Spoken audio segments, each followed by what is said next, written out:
بسم اللہ الرحمن الرحیم الحمد للہ رب العالمین والصلاة والسلام علی اشرف المرسلین نبینا و سیدنا محمد وعلی آلہ و اصحابہ اجمعین۔ ناظرین السلام علیکم ورحمۃ اللہ وبرکاتہ۔ میں ڈاکٹر زید ملک ہوں اور ہماری آج کی گفتگو کا موضوع ہے فریق مخالف سے ہمدردی و محبت۔ ناظرین، اختلاف رائے ہونا ایک فطری امر ہے، لیکن اگر ہم فریق مخالف کی رائے کو اہمیت دیتے ہوئے مثبت انداز میں سمجھیں، نہ اس کا مذاق اڑائیں اور نہ اس کی نیت پر شک کریں، بلکہ فریق مخالف کا دل میں احترام رکھتے ہوئے اور محبت کے جذبات رکھتے ہوئے اس کی رائے کو سمجھنے کی کوشش کریں، تو معاشرے کے بہت سے ایسے مسائل ہیں جو جھگڑوں کا اور قتل و غارت گری کا باعث بنتے ہیں، ان سے ہم محفوظ رہ سکتے ہیں، معاشرہ ان مسائل سے محفوظ رہ سکتا ہے۔ اختلاف رائے کی بنیادی طور پر تین قسمیں ہیں۔ ایک تو فطری اختلاف رائے ہے جو ہر صحت مند ذہن کر سکتا ہے۔ اختلاف رائے صحابہ کرام کے درمیان بھی اختلاف ہوا، لیکن اس اختلاف کا جو مقصد ہوتا ہے وہ حق کی تلاش ہوتا ہے۔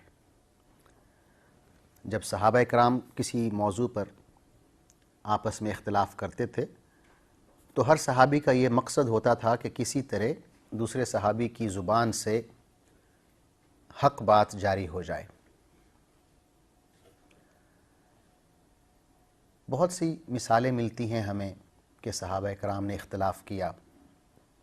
غزوہ بدر کے قیدیوں کے حوالے سے حضور اکرم صلی اللہ علیہ وسلم نے صحابہ کرام سے مشورہ کیا کہ ان قیدیوں کا ہم کیا کریں۔ حضرت عمر نے مشورہ دیا کہ یا رسول اللہ ان سب کو قتل کر دیں، یہ آپ کے دشمن ہیں، انہوں نے آپ کو مکہ سے نکالا، تکلیفیں دیں، آپ کے صحابہ کو تکلیفیں دیں۔ حضرت عمر کی رائے بہت سخت تھی۔ اس کے برعکس حضرت ابوبکر صدیق رضی اللہ عنہ کی رائے یہ تھی کہ یا رسول اللہ یہ آپ کے خاندان والے ہیں، آپ کے رشتہ دار ہیں، آپ ان سے فدیہ لیں، جرمانہ لیں، جس کو چاہیں معاف کریں اور چھوڑ دیں۔ اسی طرح غزوہ خندق کے موقع پر حضور اکرم صلی اللہ علیہ وسلم نے ارشاد فرمایا کہ جو شخص اللہ پر اور اللہ کے رسول پر ایمان رکھتا ہے وہ یہودیوں کی بستی بنو قریظہ میں جا کر اثر پڑھے، کیونکہ یہودیوں نے غداری کی تھی تو ان کو سبق سکھانا مقصود تھا۔ تو صحابہ جلدی میں نکلے اور نماز عصر کا وقت راستے میں ہی ہو گیا۔ تو بعض صحابہ نے کہا کہ حضور صلی اللہ علیہ وسلم کا فرمان یہ تھا کہ بنو قریظہ میں جا کے عصر پڑھنی ہے۔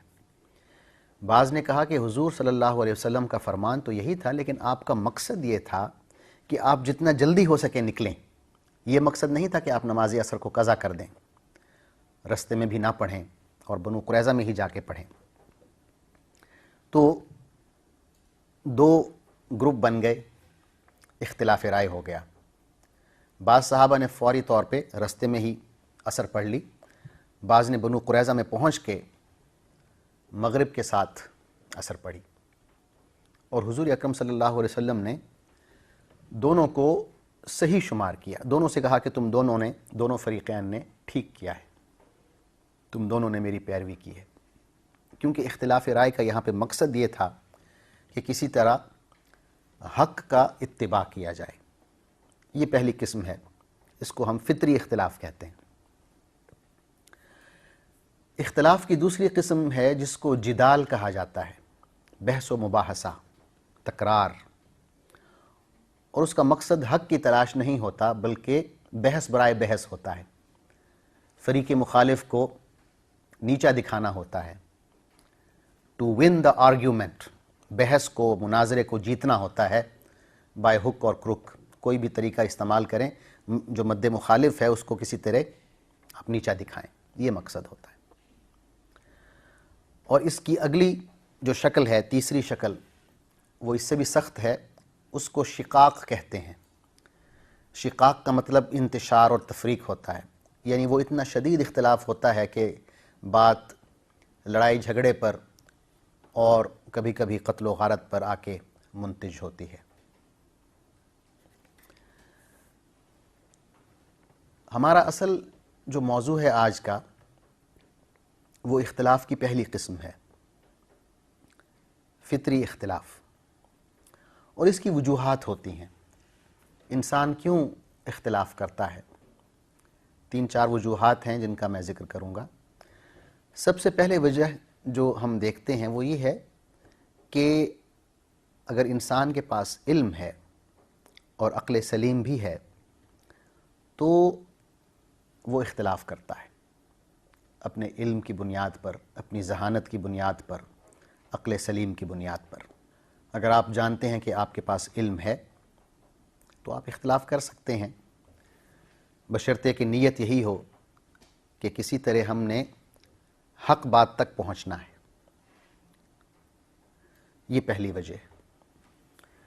دوسری وجہ یہ ہے کہ بعض دفعے اس طرح ہوتا ہے کہ اختلاف کی نوعیت لغت کے اعتبار سے ہوتی ہے، لغوی اختلاف ہوتا ہے، ایک لفظ ہے اس کے کئی معنی آ رہے ہیں۔ اب آپ شش و پنج میں ہیں کہ یہاں شریعت کا مراد یہ معنی ہے یا یہ معنی ہے یا یہ معنی ہے۔ مثلا ایک لفظ ہے عین، عین یا نون، عین، عین کا مطلب آنکھ ہے، عین کا مطلب جاسوس بھی ہے، عین کا مطلب سونا اور چاندی بھی ہے، اور عین کا مطلب پانی کا چشمہ بھی ہے۔ یہ سارے مطلب ایک لفظ کے ہیں، عین کے۔ تو اس سے اختلاف ہو سکتا ہے آراء کا کہ یہاں پر اس جملے میں عین کا کون سا مطلب مقصود ہے۔ اسی طرح اختلاف کی ایک بہت بڑی وجہ احادیث کی درجہ بندی ہے، احادیث کے رتبے ہیں، یہ صحیح حدیث ہے، یہ حسن حدیث ہے، یہ ضعیف حدیث ہے۔ اب 2 علماء ہیں، ایک عالم کہتا ہے کہ میرے نزدیک یہ حدیث صحیح ہے، دوسرا کہتا ہے کہ میرے نزدیک یہ حدیث جو ہے جس سند سے آ رہی ہے، میرا خیال میں اس سند میں فلاں شخص جو ہے وہ اتنا قوی نہیں ہے، لہٰذا میں اس کو صحیح نہیں مانتا، میں اس کو حسن مانتا ہوں۔ تیسرا عالم جو ہے وہ ذرا سخت مزاج ہے حدیث کے معاملے میں، اس کا جو معیار ہے وہ بہت اونچا ہے، وہ کہتا ہے کہ میرے نزدیک تو یہ حدیث ضعیف ہے۔ تو اختلاف رائے ہو گیا، کیونکہ بہت سے علماء ہیں جن کا احادیث کو پرکھنے میں، ان کو جانچنے میں، ان کو تولنے میں اپنے اپنے معیار ہیں۔ تو امام نسائی مثال کے طور پر مشہور ہیں کہ وہ بہت سخت تھے حدیث کے معیار وضع کرنے میں، ہر حدیث کو وہ قبول نہیں کرتے تھے۔ اسی طرح ایک وجہ اور بھی ہے جس سے اختلاف رائے ہوتا ہے، اور وہ ہے استنباط کا طریقہ، کہ آپ دلیل کے ذریعے جو حکم نکال رہے ہیں وہ حکم کس طرح نکالتے ہیں، آپ دلیل کے ذریعے حکم اخذ کیسے کرتے ہیں، کیا آپ قیاس کا استعمال کرتے ہیں، کیا آپ جو نص ہے قرآن کی یا حدیث کی اس کو ظاہری طور پر لیتے ہیں، یعنی اس کا جو ظاہری مطلب ہے وہ لے لیتے ہیں، یا آپ تعویل کرتے ہیں، تشریح کرتے ہیں، اپنی رائے بھی اس میں ڈالتے ہیں۔ یہ ایک بہت بڑی وجہ ہے جس سے اختلاف رائے ہوتا ہے۔ لیکن یہ تمام وجوہات جن کا میں نے ذکر کیا ہے جن سے اختلاف رائے ہوتا ہے، یہ اختلاف رائے تعمیری ہے، تخریبی نہیں ہے۔ اس اختلاف رائے سے نئے نئے نظریات سامنے آتے ہیں، نئی نئی جہتیں انسان کے سامنے کھلتی ہیں، نئے نئے باب کھلتے ہیں، اجتہاد کے باب کھلتے ہیں، اور بہت سے ایسے مسائل جو جدید مسائل ہیں ان کے حلول ہمیں ملتے ہیں۔ تو یہ ایک مثبت انداز ہے سوچنے کا اور اختلاف رائے رکھنے کا، ایک محمود انداز ہے، مذموم نہیں ہے۔ اس اختلاف رائے کو ہم جائز اختلاف رائے کہہ سکتے ہیں، جائز اختلاف رائے۔ اس کے برعکس ناجائز اختلاف رائے ہے،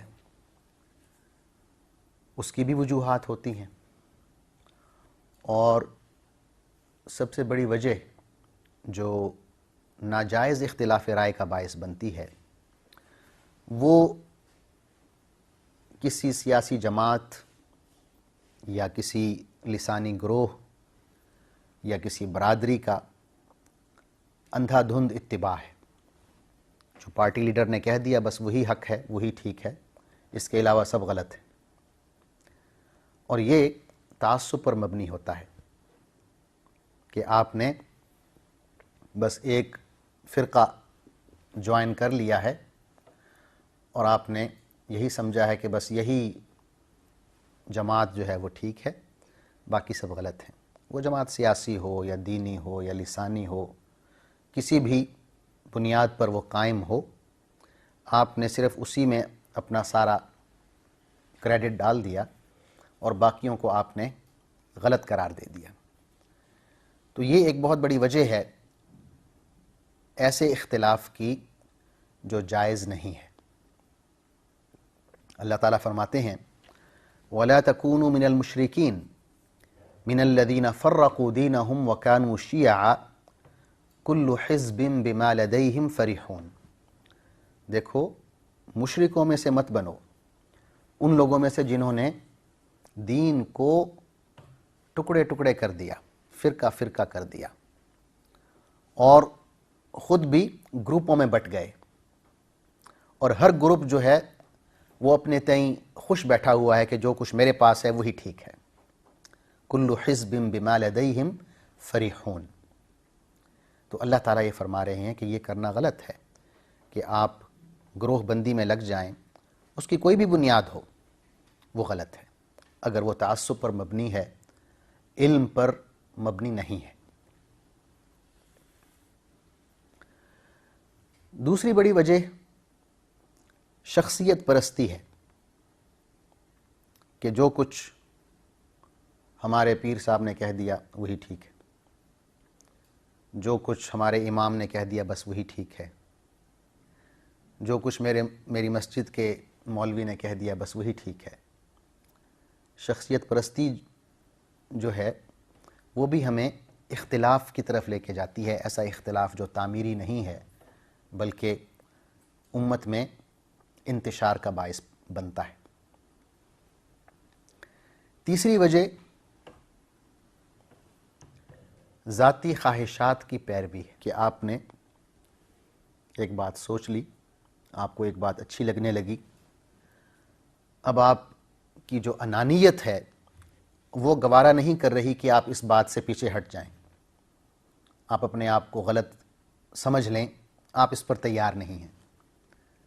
ایک غرور کی کیفیت ہے، ایک انانیت کی کیفیت ہوتی ہے جو دراصل شیطانی صفت ہے۔ سب سے پہلے یہ جو گناہ ہوا غرور کا، تکبر کا، یہ شیطان نے کیا حضرت آدم علیہ السلام کے سامنے سجدہ کرنے سے انکار کر کے، تو اس سے انتشار پیدا ہوتا ہے۔ اللہ تعالیٰ فرماتے ہیں وَلَا تَتَّبِعُوا الْهَوَىٰ أَن تَعْدِلُوا، کہ اپنی خواہش نفس کے پیچھے اتنا نہ پڑ جاؤ کہ عدل و انصاف تمہارے ہاتھ سے نکل جائے، تم انصاف نہ کر سکو۔ ظاہر ہے اگر آپ نفس کی اور خواہش کی پیروی کریں گے تو پھر انصاف تو نہیں کر پائیں گے۔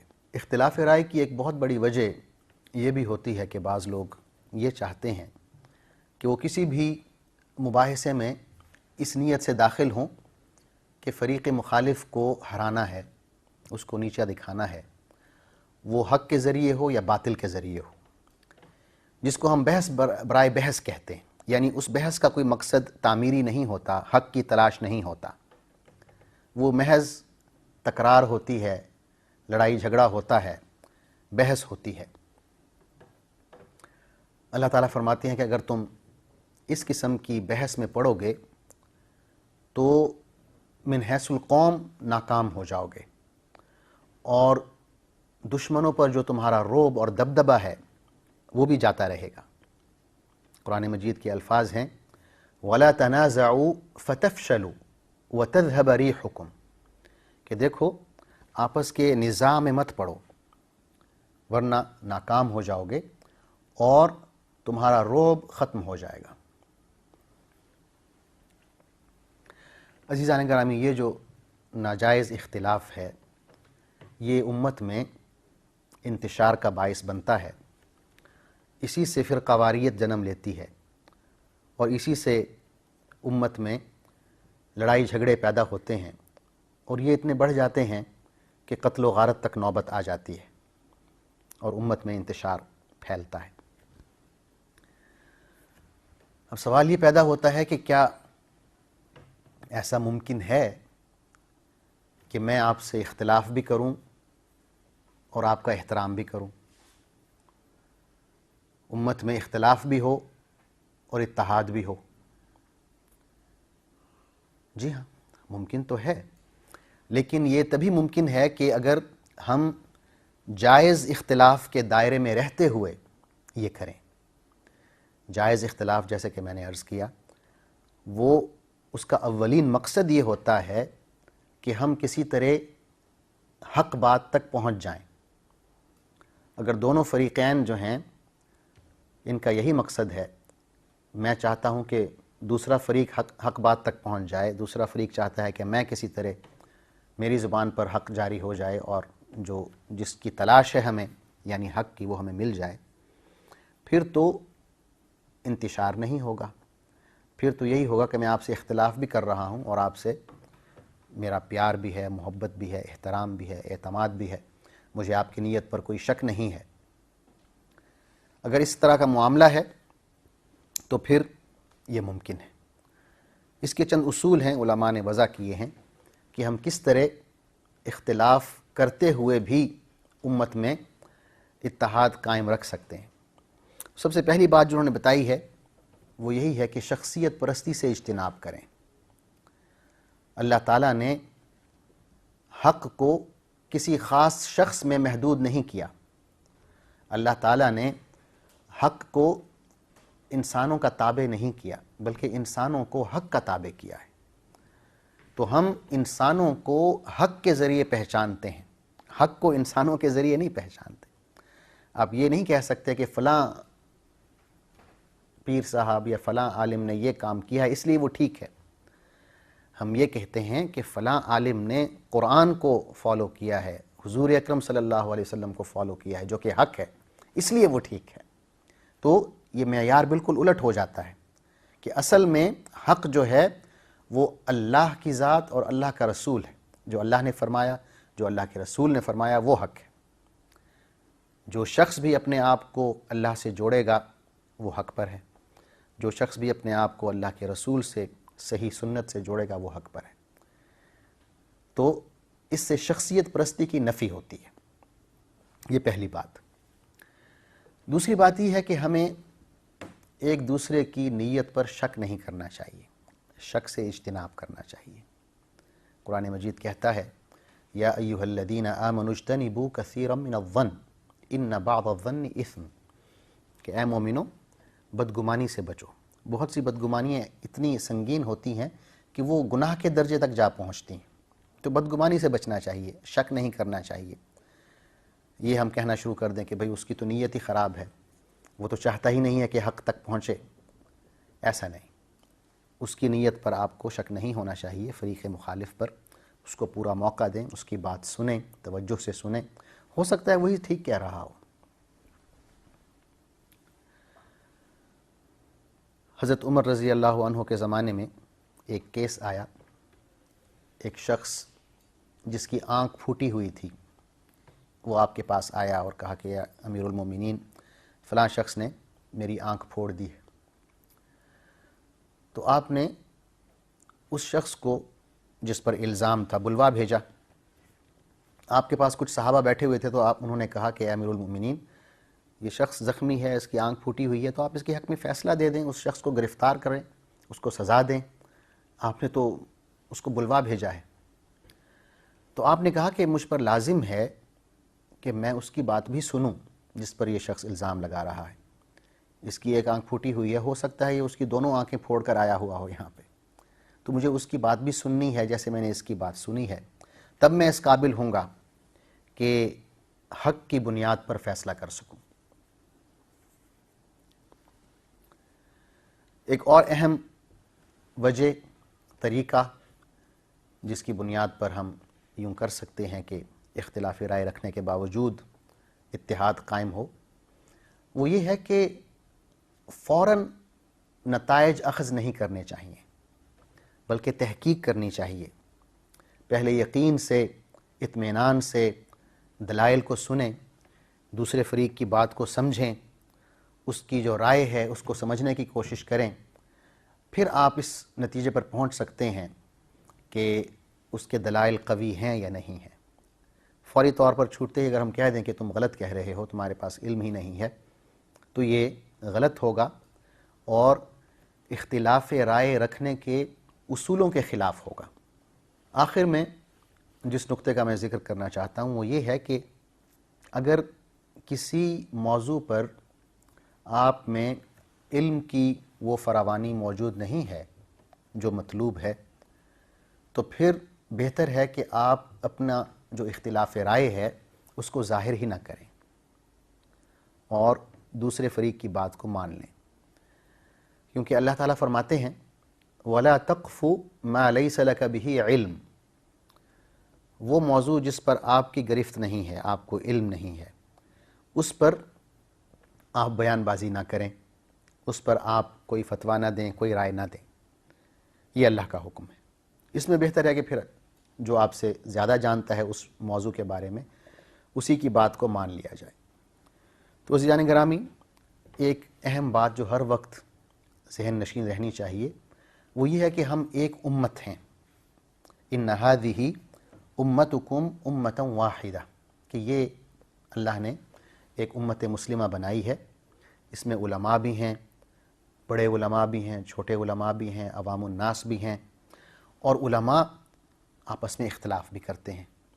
لیکن ان کا اختلاف اگر ہم دیکھیں صحابہ سے شروع کر کے، کہ وہ اختلاف بھی کرتے تھے اور ایک دوسرے کا احترام بھی کرتے تھے، ایک دوسرے کی تعظیم بھی کرتے تھے.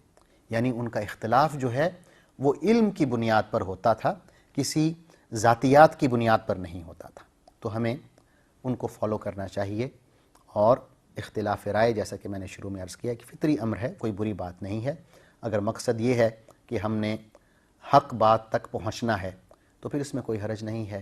یہ ایک فطری امر ہے اور اللہ کو بھی یہ بات پسند ہے کہ ہم حق کی تلاش کریں. انشاءاللہ کل ایک نئے ٹاپک کے ساتھ حاضر ہوں گا. تب تک کے لیے اجازت دیجیے. اللہ حافظ. والسلام علیکم ورحمۃ اللہ وبرکاتہ.